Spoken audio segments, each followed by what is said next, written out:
Pasi ka hapur negociatat vitin e kaluar dhe ka nisur punën me grup kapitullin 1 themelore të shtetit së drejtës dhe grup kapitullin 6 për marrëdhëniet me jashtë, Tirana ka paraqitur në BE qëndrimin për grup kapituj 2 dhe 3, konkurrueshmëria dhe rritja ekonomike gjithëpërfshirëse, se është gati për çeljen e negociatave mbi to. Kryenegociatorja e Shqipërisë me BE-n, Majlinda Dhuka, tha sot para Këshillit Kombëtar të Integrimit Evropian se negociatat e pritshme për 2 grup kapituj të rinj përfshin 17 fusha të tjera që i përkasin ekonomisë, tregut dhe konkurrencës, duke dëshmuar ritmin e përshpejtuar të saj në rrugtimin drejt BE-s si një partner i besueshëm në politikën e jashtme, i cili po punon tashmë për forcimin e shtetit të së drejtës. Shqipëria do t'i konsolidojë themelet e shtetit evropian në rrugën drejt anëtarësimit, do t'a forcojë pavarësinë e gjyqësorit, do të mbështesë fort zbatimin dhe konsolidimin e reformës në drejtësi, luftën për parandalimin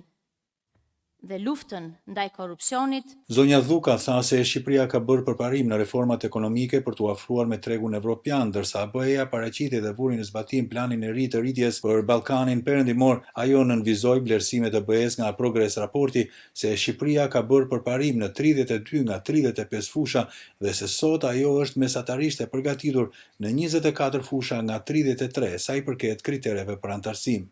Por kryetarja e Këshillit Kombëtar të Integrimit Evropian, Jorida Tabaku, deputete e opozitës, u shpreh skeptike për ecurinë e deritanishme përkundër rezultateve të renditura nga kryenegociatorja Dhuka. Zonja Tabaku tha se zgjerimi i BE-s me Ballkanin Perëndimor është tashmë një çështje sigurie me përparësi të lartë dhe se autoritetet duhet të kishin hapur një diskutim kombëtar. Ne nuk matemi dot me se sa kapituj janë hapur, po me sa grup kapituj mbyllim me sukses. Shqipëria sot është në një moment delikat për të parë a ka mundësi që institucionet demokratike të funksionojnë, a ka mundësi që të mbajmë zgjedhje të lira dhe të ndershme, a ka mundësi që të tregojmë që ato standardet europiane të cilat çdo ditë aspirojmë së pari t'i zbatojmë vetë. Opozita vlerëson se disa nisma të fundit ligjore të qeverisë kanë shkuar kundër frymës së BE-s, si ligji për auditin, ai për zonat e mbrojtura, kontratat pagar, po shton se Shqipëria duhet të ndërmarrë hapa të dur brenda afateve të përcaktuara, duke mos humbur më shumë kohë me integrimin. Ndërsa drejtuesi i delegacionit të BE-s në Shqipëri, ambasadori Silvio Gonzato,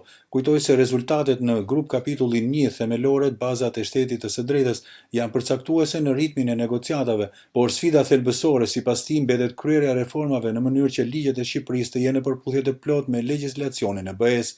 Parlamenti Evropian njoftoi se do të hapë një zyrë për Ballkanin Perëndimor në Tiranë, një mundësi më e mirë për fuqizimin e dialogut mes parlamenteve dhe shoqërisë civile të rajonit me institucionet evropiane. Për Zërin e Amerikës, Iliriana Golli, Tiranë.